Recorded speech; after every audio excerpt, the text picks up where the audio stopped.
दोस्तों जब से एसएससी स्टेनोग्राफर वैकेंसी के लिए ऑनलाइन फॉर्म स्टार्ट हुए हैं, बहुत सारे लोगों की लगातार डिमांड्स आ रही है कि भैया इसके रिगार्डिंग एक और सेपरेट डिटेल वीडियो लेकर आइए। इस एग्जाम की प्रिपरेशन कैसे करें, बेस्ट बुक रिकमेंड करिए ताकि हम सेल्फ स्टडी करके ही इस एग्जाम को क्रैक कर सके। कुछ लोग पूछ रहे कि भैया इंग्लिश की प्रिपरेशन कैसे करें, और सबसे इंपॉर्टेंट शॉर्ट हैंड से रिलेटेड बहुत सारे लोग के डाउट आ रहे हैं कि भैया हम स्टेनोग्राफी कम से कम कितने टाइम में सीख सकते हैं, क्या हम स्टेनोग्राफी सेल्फ स्टडी करके भी सीख सकते हैं या फिर क्लास लेने की जरूरत पड़ेगी।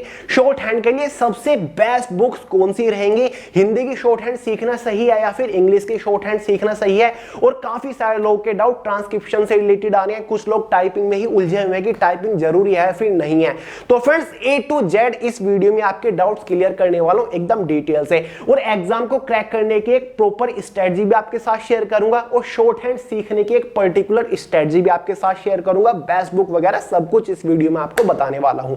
तो चलिए ज्यादा टाइम वेस्ट नहीं करते, फटाफट शुरू करते हैं। और हां, अगर आपने अभी तक एसएससी स्टेनोग्राफर के लिए फॉर्म अप्लाई नहीं किया तो फटाफट कर दीजिए, और इसके रिगार्डिंग आपको ऑलरेडी एक कंप्लीट डिटेल वीडियो प्रोवाइड कर चुका हूं। ये वीडियो जरूर देख लीजिएगा, लिंक डिस्क्रिप्शन बॉक्स में, आपके सभी डाउट क्लियर हो जाएंगे। तो चलिए फ्रेंड्स बढ़ते हैं स्ट्रेटजी की तरफ। पहले फ्रेंड्स एग्जाम की प्रिपरेशन के बारे में बात कर लेते हैं, उसके बाद शॉर्ट हैंड के बारे में बात करेंगे। देखिए फ्रेंड्स, इसका जो एग्जाम होने वाला है वो नवंबर 2022 के अंदर ही होने वाला है। टेक्निकली अगर देखा जाए तो आपके पास प्रिपरेशन करने के लिए बहुत ज्यादा टाइम नहीं है, और एग्जाम में आपको ये 3 सेक्शन का सामना करना पड़ेगा, जिसमें से एक आपका जनरल इंटेलिजेंस है, रीजनिंग रहेगा, जिससे टोटल 50 क्वेश्चंस एग्जाम में आएंगे, जैसे कि आपको ऑलरेडी बता ही चुका हूं। साथ ही जनरल अवेयरनेस से 50 क्वेश्चंस एग्जाम में आएंगे। इंग्लिश लैंग्वेज एंड कॉम्प्रिहेंशन से आपके एग्जाम में 100 क्वेश्चन आएंगे। इसी के बेसिस पर एग्जाम में आपके टोटल 200 क्वेश्चंस रहेंगे। 200 मार्क्स का आपका एग्जाम रहने वाला है। क्वेश्चन पेपर की जो टोटल टाइम ड्यूरेशन रहेगी वो 120 मिनट्स यानी कि 2 आवर रहेगी। 0.25 की नेगेटिव मार्किंग भी एग्जाम में है। इस एग्जाम का सबसे प्लस पॉइंट यही माना जाता है कि इसके एग्जाम पैटर्न में मैथमेटिक्स से कोई भी क्वेश्चन नहीं आता। तो अगर आपको लगता है कि आपका मैथ्स वीक है तो इस वैकेंसी के लिए फटाक से फॉर्म अप्लाई कर दीजिए, आपके लिए सबसे बेस्ट एग्जाम साबित होने वाला है। तो फ्रेंड्स ये 3 सेक्शन आपको प्रिपेयर करने हैं। देखिए फ्रेंड्स, सबसे पहले एक बार बात कर लेते हैं एसएससी स्टेनोग्राफर 2020 वाले एग्जाम की कट ऑफ के बारे में, ठीक है। यानी कि स्किल टेस्ट के लिए क्वालिफाई करने के लिए 2020 एग्जाम की कट ऑफ क्या गई थी, ग्रेड सी और ग्रेड डी की दोनों की ही। जैसे कि आपको बता चुका हूं, ग्रेड सी की पोस्ट थोड़ी हायर लेवल की पोस्ट है, क्योंकि ये हमारी टेक्निकली ग्रुप बी की पोस्ट है। इस पोस्ट का जो ग्रेड पे होता है वो 4200 और 4600 के आसपास होता है। ग्रेड डी की पोस्ट का जो ग्रेड पे होता है वो 2400 रुपए होता है। वो मैंने आपको सारी डिटेल लास्ट वीडियो में दे दी थी। फ्रेंड्स 2020 एग्जाम में जनरल कैटेगरी की ग्रेड डी की जो कट ऑफ थी वो 131 मार्क्स थी आउट ऑफ 200 मार्क्स। यहां पर अच्छे से देख लीजिए, आपको आइडिया लग जाएगा कि आपको कितनी मेहनत करनी है। ओबीसी के 126 मार्क्स थी, ईडब्ल्यूएस के 83 मार्क्स थी, एससी कैटेगरी के 103 थी, एसटी की 84 थी। टोटल नंबर ऑफ एस्पिरेंट्स को स्किल टेस्ट के लिए क्वालिफाई किया गया था 13,455। वहीं पर ग्रेड सी में टोटल नंबर ऑफ एस्पिरेंट्स को 3,608 को क्वालिफाई किया गया था। जनरल वालों की कट ऑफ 140 थी। ऑब्वियस सी बात है हायर कट ऑफ जाएगी क्योंकि हायर पोस्ट हमारी है। ओबीसी वालों की 142 थी, ईडब्ल्यूएस वालों की 138 थी, एससी वालों की 132 थी, एसटी वालों की 117 कट ऑफ थी। तो फ्रेंड्स ये 2020 की कट ऑफ थी। ध्यान में रख लीजिए आपको इस बार कितना स्कोर करना पड़ सकता है। लास्ट ईयर वैकेंसी कम थी, इस बार वैकेंसी आपकी थोड़ी ज्यादा देखने को मिलेगी, इसलिए कट ऑफ का थोड़ा सा फर्क पड़ सकता है, थोड़ा नीचे भी रह सकती है, ठीक है। सबसे पहले बात कर लेते हैं फ्रेंड्स फोकस सेक्शन के बारे में, कि इस एग्जाम को क्रैक करने के लिए आपको सबसे ज्यादा फोकस कौन कौन से सेक्शन के ऊपर करना पड़ेगा। सबसे ज्यादा फोकस, सबसे ज्यादा प्रायोरिटी के ऊपर आपको जनरल इंग्लिश और कॉम्प्रिहेंशन को रखना पड़ेगा, क्योंकि इस सेक्शन से 100 क्वेश्चन एग्जाम में आने वाले हैं, ठीक है। यही सेक्शन आपको हाईएस्ट स्कोर करा के देगा। जो हमारा general English and comprehension section है ना, इसका जो 50% पार्ट है, यानी कि जो 50 क्वेश्चंस है वो काफी इजी आपको देखने को मिलते हैं। इंग्लिश सेक्शन हमारा इजी टू मॉडरेट लेवल का रहता है। 50 क्वेश्चन बिल्कुल इजी होती है। अगर आप इनिशियल लेवल की प्रिपरेशन भी करके जाते हो, फिर भी आप जनरल इंग्लिश के अंदर से काफी क्वेश्चंस को सोल्व आसानी से कर लोगे। देखिए फ्रेंड, जनरल इंग्लिश भी यहां पर मैंने टोटल 5 पार्ट में डिवाइड किया हुआ है, यानी कि 5 सेक्शंस के अंदर डिवाइड किया है, जिनके ऊपर आपको सबसे ज्यादा फोकस करना है। सबसे पहला सेक्शन हमारा जनरल इंग्लिश के अंदर नरेशन, जो कि एक टॉपिक होता है जिसको डायरेक्ट और इनडायरेक्ट स्पीच भी हम बोल देते हैं। फ्रेंड्स, मोस्ट इंपोर्टेंट टॉपिक है, इसके ऊपर आपको सबसे ज्यादा फोकस करना है, क्योंकि इस टॉपिक के अंदर से एग्जाम में जो वेटेज रहता है ना, वो लगभग 10 क्वेश्चन रहता है। इस टॉपिक से आपको फ्लैट 10 क्वेश्चन गारंटीडली एग्जाम में देखने को मिलेंगे। तो फ्रेंड्स, अगर आप नरेशन के ऊपर थोड़ा प्रायोरिटी के साथ फोकस करते हो ना, तो 10 क्वेश्चन आपके पक्के यहीं पर हो जाते हैं। प्रीवियस ईयर उठा के देख लीजिए, 10 क्वेश्चन आपको नरेशन से मिलेंगे ही मिलेंगे। सेकंड सेक्शन हमारा सेकंड टॉपिक हो जाएगा वॉइसेस, यानी कि पैसिव और एक्टिव वॉइस। इससे भी एग्जाम में आपको 10 फ्लैट क्वेश्चंस गारंटी के साथ देखने को मिलेंगे। अगर आप इसके ऊपर ज्यादा फोकस करते हो तो 10 क्वेश्चन यहां पर भी आपके पक्के हो जाते हैं। थर्ड हमारा मोस्ट इंपोर्टेंट सेक्शन या फिर टॉपिक हो जाता है वोकैबुलरी, जिसमें हमारा एंटोनियम, सिनोनियम, वन वर्ड सब्स्टिट्यूशन, साथ ही इडियम फ्रेज आ जाते हैं। वोकैबुलरी से आपके एग्जाम में टोटल फ्लैट 20 क्वेश्चंस देखने को मिलेंगे, जहां पर आपको 5 question antonym, 5 question average सिनोनियम, 5 question idiom phrase या फिर 5 क्वेश्चन वन वर्ड सब्स्टिट्यूशन से इस तरीके से देखने को मिलेंगे। तो 20 क्वेश्चंस अकेला आपको वोकैबुलरी ही दे रहा है। और साथ ही सबसे ज्यादा इंपॉर्टेंट सेक्शन हमारा कॉम्प्रिहेंशन का रहने वाला है, जिससे एग्जाम में 35 के करीब एवरेज क्वेश्चन आपको देखने को मिलेंगे। अगर आप ज्यादा से ज्यादा प्रैक्टिस कॉम्प्रिहेंशन के ऊपर करते हो ना, तो 35 क्वेश्चन आपके पक्के हो जाते हैं। और कॉम्प्रिहेंशन ही इंग्लिश के अंदर वो टॉपिक है जो कि आपका सबसे ज्यादा टाइम कंज्यूम करता है, इसलिए कॉम्प्रिहेंशन के ऊपर आपको ज्यादा प्रैक्टिस करनी पड़ेगी। इसलिए previous year question paper solve करिए, जितना ज्यादा हो सके मॉक लगाइए, मजा आ जाएगा फ्रेंड्स, क्योंकि 35 क्वेश्चंस है। तो फ्रेंड्स, ये जो हमारे 4-5 सेक्शन है ना, इनके ऊपर आपको प्रायोरिटी रखकर ज्यादा फोकस करना पड़ेगा, चाहे कुछ भी हो जाए, सबसे ज्यादा टाइम इन्हों को देना पड़ेगा। अगर आप इन चारों सेक्शन को पहले प्रिपेयर कर लेते हो, अच्छे से प्रिपेयर कर लेते हो, तो 75 क्वेश्चन तो यहीं पर आपके पक्के हो जाते हैं, क्योंकि ये 4 टॉपिक 75 क्वेश्चंस होल्ड कर रहे हैं अकेले ही। बाकी जो 25 क्वेश्चंस बचते हैं ना, वो मिसलेनियस है, जिसमें आपके स्पोर्टिंग एरर से क्वेश्चन आ जाते हैं, स्पेलिंग चेक से क्वेश्चन आ जाते हैं, फिल इन द ब्लैंक से क्वेश्चन आते हैं, आर्टिकल से रिलेटेड क्वेश्चन आते हैं, preposition fill in the blanks की फॉर्म में क्वेश्चन पूछे जाते हैं, सेंटेंस रीअरेंज की फॉर्म में क्वेश्चन पूछे जाते हैं। तो ज्यादा फोकस आपको इन टॉपिक के ऊपर करना है, उसके बाद बाकी जो अदर टॉपिक बचे हैं उनके ऊपर फोकस करिएगा। क्लियर है? इंग्लिश एक एक सेक्शन समझ के इनके ऊपर प्रैक्टिस करिए। पहले अच्छे से नरेशन को क्लियर करिए, नरेशन को फोड़िए, उसके बाद वॉइसेस के ऊपर फोड़िए, क्योंकि 10 क्वेश्चन वॉइसेस से मिल रही है। फिर वोकैबुलरी को फोड़िए, वोकैबुलरी के ऊपर तो आपको डेली प्रिपरेशन करते हुए चलना चाहिए मेरे हिसाब से। साथ ही कॉम्प्रिहेंशन के ऊपर प्रैक्टिस करिए जितना हो सके। तो friends, English most important section है, क्योंकि 100 एग्जाम में क्वेश्चन आ रहे हैं इससे रिलेटेड। सेकंड सेक्शन है हमारा जनरल अवेयरनेस। जनरल अवेयरनेस के अंदर स्टैटिक जीके को ज्यादा फोकस करिए, क्योंकि स्टैटिक जीके से काफी डायरेक्टली क्वेश्चन आपको देखने को मिलेंगे, जिसमें इंडियन कल्चर जैसे कि फोक डांस हो गए, फेस्टिवल हो गए, इनसे रिलेटेड ज्यादा क्वेश्चन देखने को मिलते हैं। साथ ही कैपिटल से रिलेटेड, कंट्रीज की कैपिटल से रिलेटेड ज्यादा क्वेश्चन आते हैं। साथ ही इंपोर्टेंट बुक्स टाइप के ऐसे क्वेश्चन एग्जाम में गारंटीडली पूछे जाते हैं। बाकी स्टैटिक जीके के अंदर हिस्ट्री का भी पोर्शन आ जाते हैं, ज्योग्राफी का भी पोर्शन आ जाता है। अगर आप इसको एक अलग सेक्शन मान के प्रिपेयर करोगे तो ज्यादा अच्छा रहेगा। साथ ही current affair most important section है जनरल अवेयरनेस का, जिससे एग्जाम में आपको 10 से 12 गारंटीडली क्वेश्चन देखने को मिलेंगे हर एक शिफ्ट के अंदर। और जो करंट अफेयर के क्वेश्चन होंगे ना, वो लास्ट 12 मंथ्स यानी कि लास्ट पूरे साल के करंट अफेयर को ज्यादा फोकस किया जाता है। वैसे तो कुछ क्वेश्चन लास्ट 2 ईयर तक के पूछ ले जाते हैं, लेकिन ज्यादा जो फोकस किया जाएगा वो लास्ट 12 मंथ्स के क्वेश्चन को फोकस किया जाएगा। यानी कि नवंबर 2022 से लेकर नवंबर 2021 तक के करंट अफेयर आपको प्रिपेयर करने पड़ेंगे। देखिए फ्रेंड्स, डेली करंट अफेयर की 1-1, 2-2 घंटे की क्लास के ऊपर टाइम वेस्ट मत करिएगा। जितना ज्यादा हो सके मंथली कंपाइलेशन को कवर करने की कोशिश करिएगा। मंथली टारगेट बनाइए केवल, ठीक है? डेली करंट अफेयर के ऊपर टाइम वेस्ट मत करिएगा। तो करंट अफेयर इंपोर्टेंट है, फोकस करिएगा लास्ट 12 मंथ्स के ऊपर। साथ ही general science most important section है इस एग्जाम के अंदर। 15 क्वेश्चन डायरेक्टली फ्लैट आपको एग्जाम के अंदर देखने को मिलेंगे, जहां पर आपका फिजिक्स, बायोलॉजी, कंप्यूटर फोकस किया गया होगा, केमिस्ट्री फोकस किया होगा। तो 15 क्वेश्चन जहां पर बेसिक भी क्वेश्चन है और थोड़े से मॉडरेट टू टफ टाइप के क्वेश्चन भी आपको देखने को मिलेंगे। तो जनरल साइंस को एज अ अलग सेक्शन मान के प्रिपेयर करेगा, मोस्ट इंपोर्टेंट है। 15 क्वेश्चन बहुत ज्यादा मायने रखते हैं। साथ ही हिस्ट्री आपको पढ़ना पड़ेगा, ज्योग्राफी, पॉलिटी, वो तो जिस तरीके से आप पढ़ते हो इस तरीके से पढ़िएगा, ठीक है? तो ये आपको फोकस करना है। बाकी तीसरा हमारा सेक्शन रीजनिंग है। Reasoning is not a big issue in SSC stenographer exam. दोबारा सुनिए, reasoning is not a big issue. Reasoning बहुत बड़ा इशू नहीं है एसएससी स्टेनोग्राफर एग्जाम में। मैं इस एग्जाम को कई बार दे चुका हूं, स्टेनोग्राफर के थ्रू सिलेक्शन ले चुका हूं ग्रेड डी के ऊपर, तब मैं आपको बता रहा हूं, ठीक है। तो रीजनिंग जिस तरीके से आप प्रिपरेशन करते हो किसी भी बुक से करते रहिए, बहुत ज्यादा फोकस करने की जरूरत नहीं है। ज्यादा फोकस इंग्लिश, दूसरे नंबर पर जीएस, जो टॉपिक जो सेक्शन बताए उनके ऊपर प्रायोरिटी रख के फोकस करिएगा। बाकी ये नहीं कि रीजनिंग को सोल्व करने में मजा आ रहा तो डेली 3-3, 4-4 घंटे रीजनिंग को दे रही है, नहीं। रीजनिंग के ऊपर ज्यादा टाइम वेस्ट मत करिए, अपना जो डाउट्स हैं, जो वीक टॉपिक्स हैं उनको कवर करने की कोशिश करिए, ठीक है। बाकी एग्जाम के लिए डेली प्रिपरेशन करते चल रही हो तो डेली आपको शॉर्ट हैंड के ऊपर टाइम देते हुए चलना पड़ेगा। कम से कम 2 घंटा आपको शॉर्ट हैंड को भी फोकस करना पड़ेगा। और इसके बारे में आगे मैं आपको बता रहा हूं। ये नहीं होता कि आप सोच रहे हो कि नवंबर में पहले मैं एग्जाम दे लूं, नवंबर तक मैं एग्जाम के ऊपर फोकस कर लूं, उसके बाद शॉर्ट हैंड के ऊपर फोकस करूंगा। नहीं, गड़बड़ हो जाएगी। स्किल टेस्ट में आप कुछ भी नहीं लिख पाओगे।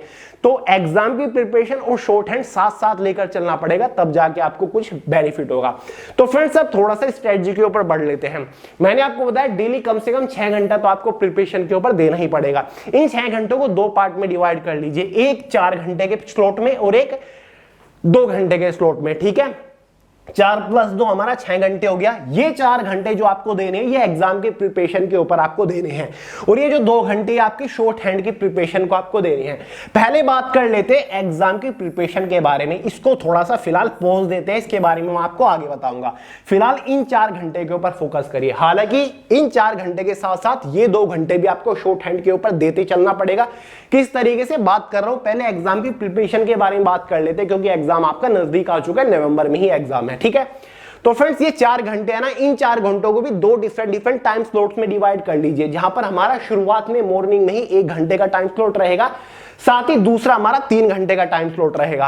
अब एक बात का ध्यान रखिएगा, एसएससी स्टेनोग्राफर का एग्जाम जो है ना, इसका पैटर्न अपने आप में एकदम डिफरेंट है, बाकी सभी एसएससी के एग्जाम से भी डिफरेंस है, क्योंकि यहां पर आपके 3 सेक्शन से एग्जाम में क्वेश्चन आ रहे हैं, ठीक है।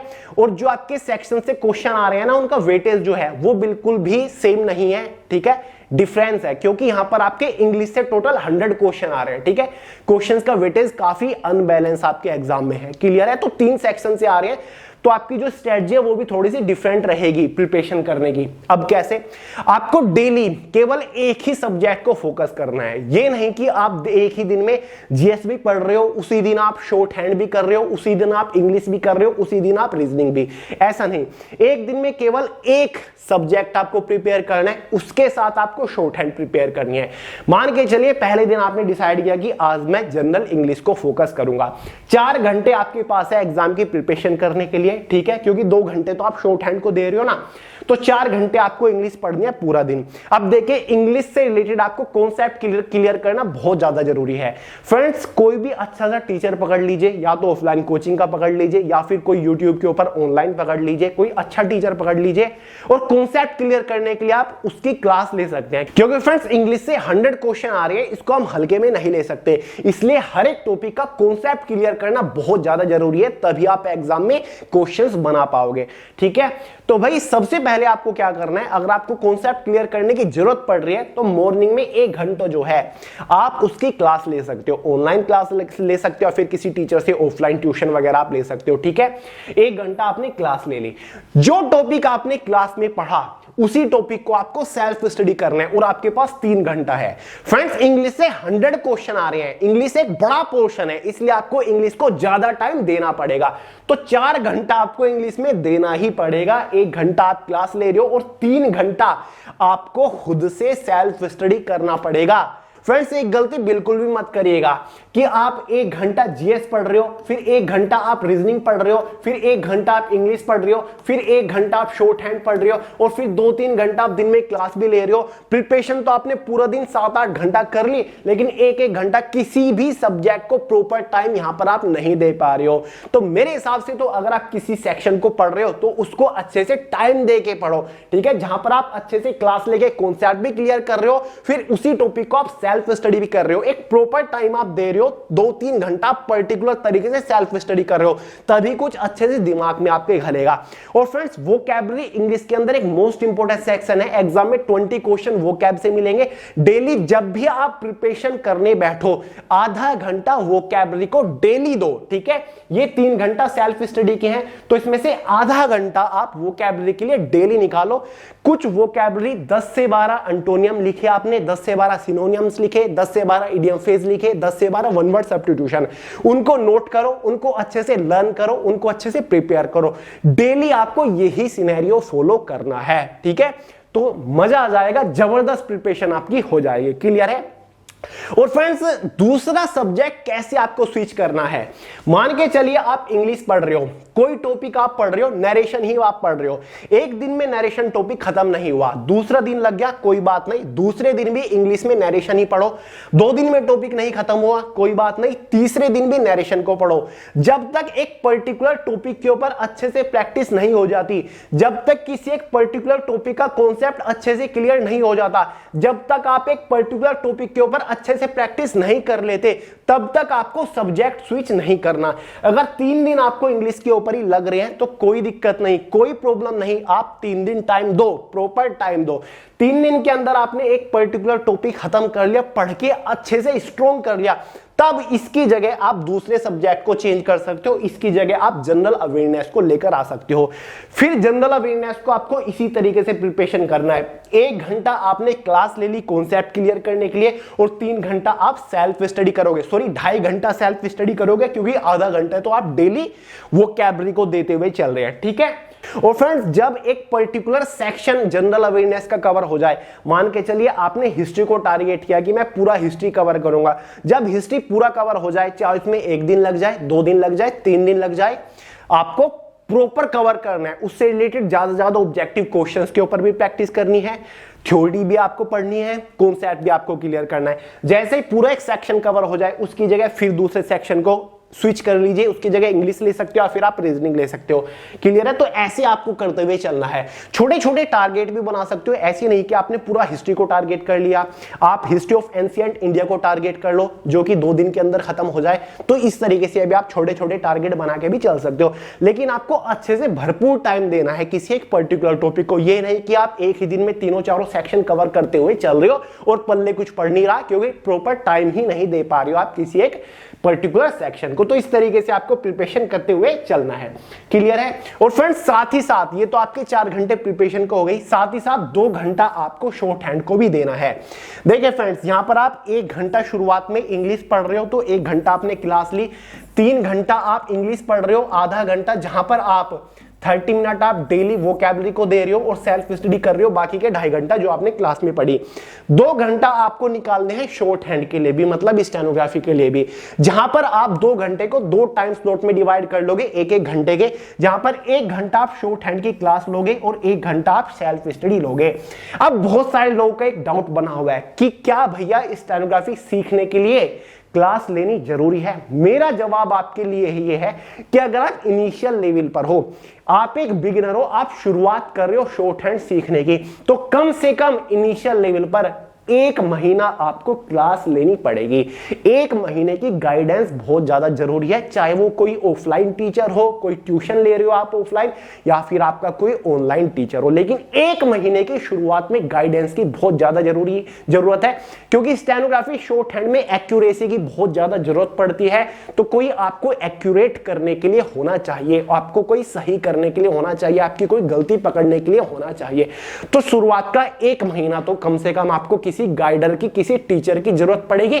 उसके बाद 1 महीना जब हो जाए आप छोड़ सकते हो, फिर आप खुद सेल्फ स्टडी कर सकते हो, फिर आपको केवल प्रैक्टिस करने की जरूरत पड़ेगी, फिर आप खुद बुक से प्रिपरेशन कर सकते हो। लेकिन 1 महीना तक तो आपको यह सिनेरियो फॉलो करना पड़ेगा अगर आप शुरुआती स्टूडेंट हो। 1 घंटे की क्लास और 1 घंटे की सेल्फ स्टडी, 1 घंटे क्लास डेली, 1 घंटे की प्रैक्टिस, ठीक है। तो ऐसे आपको चलना पड़ेगा, ठीक है। और हाँ, रीजनिंग को ज्यादा फोकस करने की जरूरत नहीं है। अगर आप डेली 5 घंटा एग्जाम के लिए प्रिपरेशन कर रहे हो, तो अगर आपको रीजनिंग पढ़ना है, पहले तो रीजनिंग का कोई सिलेक्टेड टॉपिक निकाल लीजिए जो वीक हो, और उसको आप एडिशनल टाइम दे दीजिए, ठीक है। दिन में या फिर संडे में 2-3 घंटा लगातार 4-5 टॉपिक लगातार प्रिपेयर कर लीजिए। तो रीजनिंग को ऐसे टाइम दीजिएगा। जो वीक टॉपिक हो उसको ज्यादा फोकस करिएगा, बाकी रीजनिंग के ऊपर बहुत ज्यादा टाइम वेस्ट करने की जरूरत नहीं है। ये 2 सेक्शन इंपॉर्टेंट है, इंग्लिश और जनरल अवेयरनेस। अब थोड़ा आगे बढ़ते हैं। साथ ही साथ friends, previous year question paper के ऊपर आपको बहुत ज्यादा प्रैक्टिस करने की जरूरत पड़ेगी। ज्यादा से ज्यादा previous year question paper solve करिए। एसएससी स्टेनोग्राफर 2020 का जो एग्जाम हुआ था, सभी शिफ्ट के क्वेश्चन पेपर को एनालाइज करिए, सभी के ऊपर subject wise section wise practice करिए। आपका एक कॉन्सेप्ट क्लियर होगा, आपको आइडिया लगेगा कि इंग्लिश के अंदर से जो वोकैबुलरी के क्वेश्चन पूछे जा रही है वो किस लेवल के क्वेश्चन पूछे जा रही है, नरेशन के किस लेवल के क्वेश्चन पूछे जा रहे हैं, नरेशन से कितने क्वेश्चन एग्जाम में एवरेज पूछे जा रहे हैं, कॉम्प्रिहेंशन के जो क्वेश्चंस हैं उनको सोल्व करिए, कितना टाइम आप लगा रहे हो ये देखिए। तो आपका एक आइडिया लगेगा, कॉन्सेप्ट क्लियर होगा, ये बहुत ज्यादा जरूरी है। प्रीवियस ईयर के ज्यादा से ज्यादा क्वेश्चन पेपर के ऊपर प्रैक्टिस करिएगा एक्स्ट्रा टाइम निकाल के। साथ ही मॉक प्रैक्टिस बहुत ज्यादा जरूरी है। जब आपके एग्जाम आ जाए, एग्जाम से 15 दिन पहले आपको डेली 1 से 2 मॉक लगाना ही लगाना है। मॉक पेपर के ऊपर प्रैक्टिस करना मोस्ट इंपोर्टेंट है। एग्जाम से 15 दिन पहले मॉक के ऊपर ज्यादा से ज्यादा प्रैक्टिस करिए। तो फ्रेंड्स, ये हो गई हमारी एग्जाम के लिए प्रिपरेशन। अब आपको बेस्ट बुक भी बताता चलूं। अगर आप सेल्फ स्टडी के ऊपर ज्यादा फोकस करते हो, आपको सेल्फ स्टडी करनी है, तो इंग्लिश के लिए बेस्ट बुक आपके लिए, तो फ्रेंड्स इंग्लिश की प्रिपरेशन करने के लिए सबसे बेस्ट बुक आपके लिए अरिहंत का एसपी बख्शी बुक रहेगा। जबरदस्त बुक है फ्रेंड्स। इस बुक को टॉपिक वाइज अच्छे से कवर कर दीजिए, एडवांस लेवल पर आप पहुंच जाओगे। मैक्सिमम क्वेश्चन दे रखे हैं प्रैक्टिस करने के लिए, हर एक क्वेश्चन का डिटेल सॉल्यूशन इस बुक के अंदर दे रखा है, और ज्यादा से ज्यादा प्रीवियस ईयर क्वेश्चन भी इसके अंदर कवर्ड है। तो जबरदस्त बुक है। अच्छे से इस बुक को अगर आप पूरा प्रिपेयर कर लेते हो तो मजा आ जाएगा। या फिर फ्रेंड्स, अगर आप बिल्कुल बिगिनर हो, इंग्लिश आपको बिल्कुल भी नहीं आती, तो एक ल्यूसेंट का जनरल इंग्लिश का बुक आता है, ये भी बेस्ट है। इस बुक की खास बात यह है कि इसमें इंग्लिश हिंदी के थ्रू समझाई हुई है, जहां पर किसी पर्टिकुलर टॉपिक की डेफिनेशन भी हिंदी में दी हुई है, ताकि आप उस टॉपिक को अच्छे समझ जाओ। प्रैक्टिस करने के लिए मैक्सिमम क्वेश्चन इस बुक के अंदर भी आपको मिल जाएंगे। प्रीवियस ईयर क्वेश्चंस भी इस बुक के अंदर है, हर एक क्वेश्चन का डिटेल एक्सप्लेनेशन के साथ सॉल्यूशन भी है। तो ये भी बुक बेस्ट है। दोनों में से कोई भी बुक आप ले सकते हो, दोनों अच्छी बुक है। बाकी ज्यादा झमेले में पढ़ने की जरूरत है भी नहीं। और हाँ, जनरल अवेयरनेस के लिए ये तीनों बुक आपको रिकमेंड करूंगा। हमारा खुद का वे टू सक्सेस का थ्योरेटिकल कॉन्सेप्चुअल बुक है। History, geography, polity, economics, general science detail से कवर है, टॉपिक वाइज। स्टैटिक जीके का बड़ा पोर्शन इसके अंदर कवर्ड है। साथ ही जो सबसे ज्यादा बार पूछे गए क्वेश्चन है वो भी पीछे कवर्ड है। साथ ही सबसे ज्यादा बार पूछे गए history, geography, polity, economics, general science, static GK questions हैं एग्जाम्स में। इससे बाहर क्वेश्चन नहीं बनेगा, टॉपिक वाइज सभी क्वेश्चंस हैं। लास्ट 12 मंथ्स के करंट अफेयर का बुक आपके लिए अवेलेबल है, लिंक डिस्क्रिप्शन बॉक्स में, सभी बुक का परचेज कर लीजिएगा। 50 क्वेश्चन आपके कहीं नहीं गए। रीजनिंग के लिए कोई भी बुक आप ले सकते हैं, कोई भी छोटी बड़ी अगर बुक हो, जैसे कि एक बुक आती है अरिहंत का आर.के. झा के नाम से, रीजनिंग के लिए आप इस बुक से प्रिपरेशन कर सकते हैं। अगर आप स्टेनोग्राफर एग्जाम के अलावा किसी और बड़े एग्जाम की प्रिपरेशन कर रहे हैं और रीजनिंग में आप महारत हासिल करना चाहते हैं, तो एक अरिहंत का मास्टर रीजनिंग आता है। इससे ऊपर तो कोई रीजनिंग का बुक आता भी नहीं, इससे प्रैक्टिस कर लीजिएगा। बाकी रीजनिंग बहुत ज्यादा कॉम्प्लिकेटेड नहीं है, आप किसी बुक से प्रिपरेशन कर सकते हैं। सभी बुक के लिंक डिस्क्रिप्शन बॉक्स में। तो चलिए अब थोड़ा सा आगे बढ़ते हैं। देखिए फ्रेंड्स, अब बढ़ते हैं भाई स्टेनोग्राफी के ऊपर, शॉर्ट हैंड के ऊपर। सबसे बड़ा सवाल कि भैया शॉर्ट हैंड हमें कितने टाइम में आ जाएगी।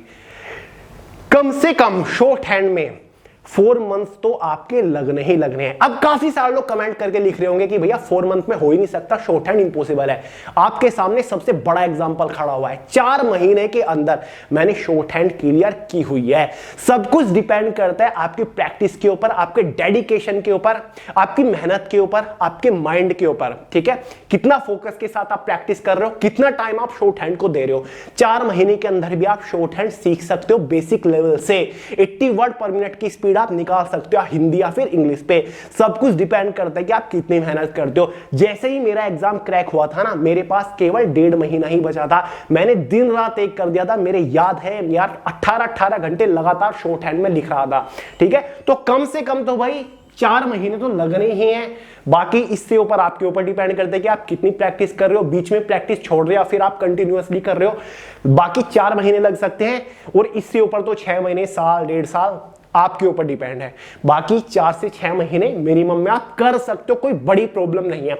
और शुरुआती लेवल में 1 महीना किसी गाइडर के अंडर करिएगा प्रैक्टिस, उसके बाद खुद बुक परचेज करके आप सेल्फ स्टडी से प्रैक्टिस कर सकते हो, फिर कोई प्रॉब्लम नहीं आएगी। सबसे बड़ा सवाल, हिंदी की शॉर्ट हैंड सीखनी चाहिए या फिर इंग्लिश की शॉर्ट हैंड सीखनी चाहिए? देखिए फ्रेंड्स, अगर आपकी इंग्लिश बहुत ही अच्छी है, स्पेलिंग एरर वगैरह आप ज्यादा नहीं करते, प्रोनाउंसिएशन भी आपकी अच्छी है, तो इंग्लिश की शॉर्ट हैंड आपके लिए ठीक है। अगर आपकी हिंदी बहुत अच्छी है तो आपको हिंदी की शॉर्ट हैंड सीखना चाहिए। लेकिन आने वाले टाइम के लिए मैं आपको इंग्लिश की शॉर्ट हैंड रिकमेंड करूंगा। आने वाले टाइम में जितने भी स्टेनोग्राफर की वैकेंसी निकलती है उनमें इंग्लिश की प्रायोरिटी रखी जाती है, उनमें हिंदी की पोस्ट होती भी नहीं। तो अगर आप बिल्कुल बिगिनर हो तो इंग्लिश की शॉर्ट हैंड सीखने की कोशिश करिएगा। और फ्रेंड्स, इंग्लिश की शॉर्ट हैंड सीखने का एक और बेनिफिट है। क्या? देखिए फ्रेंड, जो हिंदी की शॉर्ट हैंड है ना, उसमें अलग अलग प्रणालियां हमारी होती है, जैसे कि एक गुरु प्रणाली होती है, साथ ही एक विशिष्ट प्रणाली होती है, एक विशिष्ट प्रणाली होती है शायद, और साथ ही एक ऋषि प्रणाली होती है, और भी काफी सारी इसमें अलग अलग प्रणाली होती है। ये सारी अलग अलग शॉर्ट हैंड होती है, ठीक है। यानी कि अगर किसी बंदे ने शॉर्ट हैंड गुरु प्रणाली में लिख दी ना और आपने ऋषि प्रणाली से सीखी है तो आप उसको पढ़ नहीं पाओगे। ये सारी अलग अलग होती है। और इंग्लिश में सब कुछ एक ही चलता है। इंग्लिश में सबसे ज्यादा जो पॉपुलर है वो पिटमैन की है। अगर आप इंग्लिश की शॉर्ट हैंड सीख रही हो तो कोई भी बुक, किसी भी बुक स्टोर से जाके पिटमैन की बुक परचेज कर लीजिएगा, आपकी अच्छे से प्रैक्टिस हो जाएगी, ठीक है। ये सबसे पॉपुलर है, ठीक है, सबसे पॉपुलर इंस्टीट्यूट है। बाकी हिंदी में जो सबसे इजी प्रणाली मानी जाती है वो गुरु प्रणाली या फिर विशिष्ट प्रणाली होती है। ऋषि प्रणाली सबसे ज्यादा टफ होती है, लेकिन सबसे ज्यादा जो ट्रेंड है, सबसे ज्यादा जो टीचर सिखाते हैं वो ऋषि प्रणाली को सिखाते हैं, क्योंकि ये सबसे नई है। गुरु प्रणाली सबसे पुरानी है। ये बाकी जितनी प्रणाली है वो गुरु प्रणाली से ही बनी है। तो आप किसी भी प्रणाली में सीख सकते हैं, डजंट मैटर। क्लियर है? अब देखिए फ्रेंड्स, थोड़ा सा स्टेनोग्राफर एग्जाम के रेफरेंस से शॉर्ट हैंड से रिलेटेड डाउट क्लियर कर लेते हैं। फ्रेंड्स, जो हमारी ग्रेड डी है वो थोड़े से लोअर लेवल की पोस्ट है, 2400 ग्रेड पे वाली पोस्ट है। ग्रेड सी थोड़ी हायर लेवल की पोस्ट है, तो इसमें आपकी स्पीड ज्यादा मांगी गई है स्किल टेस्ट में। स्किल टेस्ट जो होगा, जैसे आप एग्जाम क्रैक कर लोगे, एक इनिशियल कट ऑफ बनेगी जो कि डिसाइड करेगी कि आप स्किल टेस्ट के लिए क्वालिफाई कर रहे हो या फिर नहीं कर रहे हो। क्लियर है? स्किल टेस्ट में आपका क्या होगा, आपके पास पेंसिल होगी, एक नोटबुक होगी। अगर आप हिंदी में शॉर्ट हैंड लिखते हो और ग्रेड डी के लिए आपने क्वालिफाई किया तो आपको 80 वर्ड पर मिनट की स्पीड से एक डिक्टेशन बोली जाएगी, ठीक है, जिसको आपको शॉर्ट हैंड में लिखना होता है। स्क्रीन के ऊपर आप देख रहे हो, इसको बोलते हैं शॉर्ट हैंड, ठीक है। शॉर्ट हैंड में आपको लिखना पड़ेगा 80 वर्ड पर मिनट की स्पीड से। अगर आपने ग्रेड सी को क्वालिफाई किया है तो वहां पर आपको 100 वर्ड पर मिनट की स्पीड से डिक्टेशन बोली जाएगी, हिंदी या फिर इंग्लिश की, जिसको आपको शॉर्ट हैंड में लिखना होगा। लगभग आपको 10 मिनट की डिक्टेशन बोली जाएगी, ठीक है। और उसको बाद में आपको कंप्यूटर के ऊपर ट्रांसक्रिप्ट करना होता है, यानी कि जो आपने शॉर्ट हैंड में लिखा वो आपको हिंदी या फिर इंग्लिश में, जिस भी लैंग्वेज में आपने शॉर्ट हैंड सीखी है, उसको कंप्यूटर के ऊपर टाइप करना होगा। और टाइपिंग का बहुत बड़ा इशू नहीं है। काफी सारे लोग टाइपिंग को लेकर डरे हुए हैं कि यार शॉर्ट हैंड के साथ साथ टाइपिंग की भी बहुत जबरदस्त स्पीड की जरूरत पड़ती है। तो typing is not a big issue. कैसे, वो मैं आपको बता ही रहा हूं। देखिए फ्रेंड्स, यहां पर आप समझिए, इस फंडे को ध्यान से समझिए। ग्रेड डी इंग्लिश और हिंदी वालों को 80 वर्ड पर मिनट की स्पीड से शॉर्ट हैंड लिखनी होती है। ट्रांसक्रिप्ट यानी कि कंप्यूटर के ऊपर टाइप करने का जो आपके पास टाइम होता है, इंग्लिश वालों के पास 50 मिनट होगी, हिंदी वालों के पास 65 मिनट होगी। ग्रेड सी में हिंदी और इंग्लिश वालों को 100 वर्ड पर मिनट की स्पीड से शॉर्ट हैंड लिखनी होगी। इंग्लिश वालों के पास कंप्यूटर के ऊपर ट्रांसक्रिप्ट करने का वो मटेरियल टाइम होगा 40 मिनट, हिंदी वालों के पास 55 मिनट होगा। अब टाइपिंग कैसे बड़ा इशू नहीं है एसएससी स्टेनोग्राफर के एग्जाम में। टाइप के ऊपर बहुत ज्यादा फोकस करने की क्यों जरूरत नहीं है, मैं आपको बता देता हूं।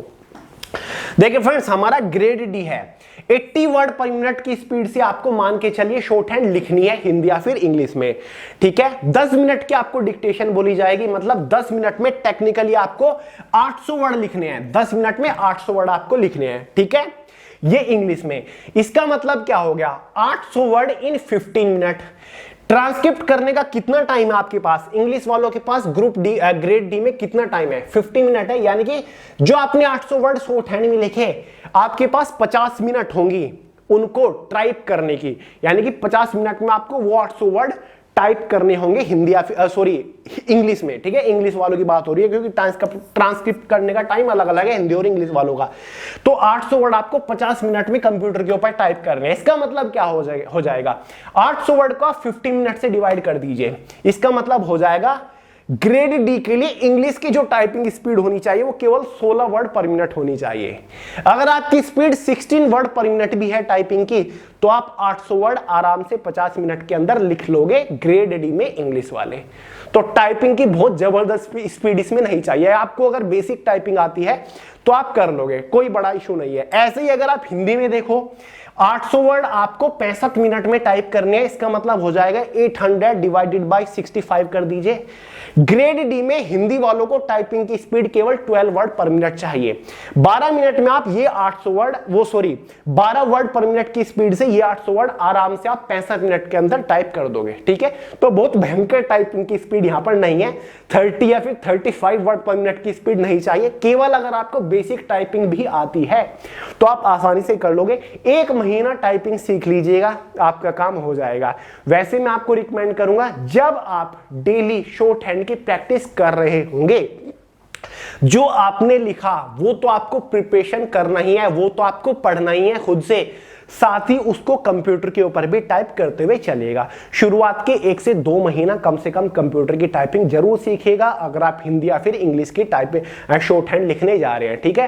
देखिए फ्रेंड्स, सबसे जरूरी फंडा स्टेनोग्राफी में यही होता है कि जो आपको डिक्टेशन बोली गई और वो आपने लिख दिया शॉर्ट हैंड में, उसको आप ज्यों का त्यों जो बोला गया है उसको आप ऐसे ही अपनी लिखावट को पढ़ दो। ये सबसे ज्यादा जरूरी होता है। ये नहीं कि आपको डिक्टेशन बोली गई, आपने शॉर्ट हैंड में लिख तो दी, फिर आपसे वो पढ़ा ही नहीं जा रहा, वो कुछ नहीं होता। पढ़ना जरूरी है, जो जो आपको बोला गया सेम आप उसको पढ़ दो, और यहां पर आपको वो पढ़ना नहीं है, वो आपको टाइप करना है। तो डेली शुरुआत के दिन से ही जो भी आप शॉर्ट हैंड में लिख रहे हो उसको आप डेली पढ़ो। एक लाइन भी अगर आपने पढ़ी, एक लाइन भी अगर आपने लिखी शॉर्ट हैंड में, तो उसको 2 से 3 बार पढ़ो कि आप अपना लिखा हुआ पढ़ भी पा रहे हो या फिर नहीं। क्योंकि ये गलती मैं खुद कर चुका था। जब मैंने 2015 में सबसे पहले शॉर्ट हैंड लिखना शुरू किया, शॉर्ट हैंड लिखना तो मैंने शुरू कर दिया, 100 वर्ड पर मिनट मेरी स्पीड तो आ गई, लेकिन मैं अपनी लिखावट को इतने अच्छे से फुल एक्यूरेसी के साथ नहीं पढ़ पाता था, जिसकी वजह से मैं 1-2 शॉर्ट हैंड स्किल टेस्ट में डिस्क्वालीफाई भी हुआ। उसके बाद मैंने इस चीज के ऊपर काम किया, तब जाके मैं क्रैक कर पाया स्किल टेस्ट को। तो ये गलती आपको शुरुआती से नहीं करनी, आपको पहले दिन से पढ़ना करना है। क्योंकि मैं केवल शॉर्ट हैंड के ऊपर फोकस कर रहा था, मैं केवल लिखने की स्पीड के ऊपर फोकस कर रहा था। ये मैं क्या लिख रहा हूं, मैं अपना लिखा हुआ पढ़ भी पा रहा हूं, इस चीज के ऊपर मैंने ध्यान ही नहीं दिया और मैं लटक गया 2-3 बार। तो आपको ये गलती नहीं करनी, आपको लटकना नहीं है। क्लियर है? तो भाई ये पूरा फंडा आपका रहेगा। डेली 2 घंटा एग्जाम के प्रिपरेशन के साथ साथ शॉर्ट हैंड को भी दीजिए। 1 घंटा क्लास ले सकते हो, आपके शहर में आसपास कोई शॉर्ट हैंड का जरूर टीचर मिल जाएगा।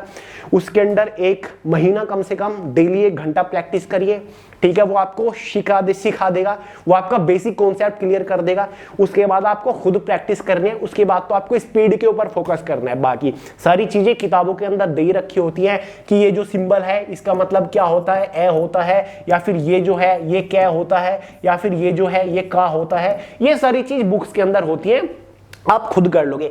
तो चलिए दोस्तों यार, इस वीडियो में इतना ही है। वीडियो बहुत लेंथी हो गई है, बहुत बकवास हो गया है वीडियो में। मैं आपको समझाना चाहता था, आई होप आप समझ गए होंगे।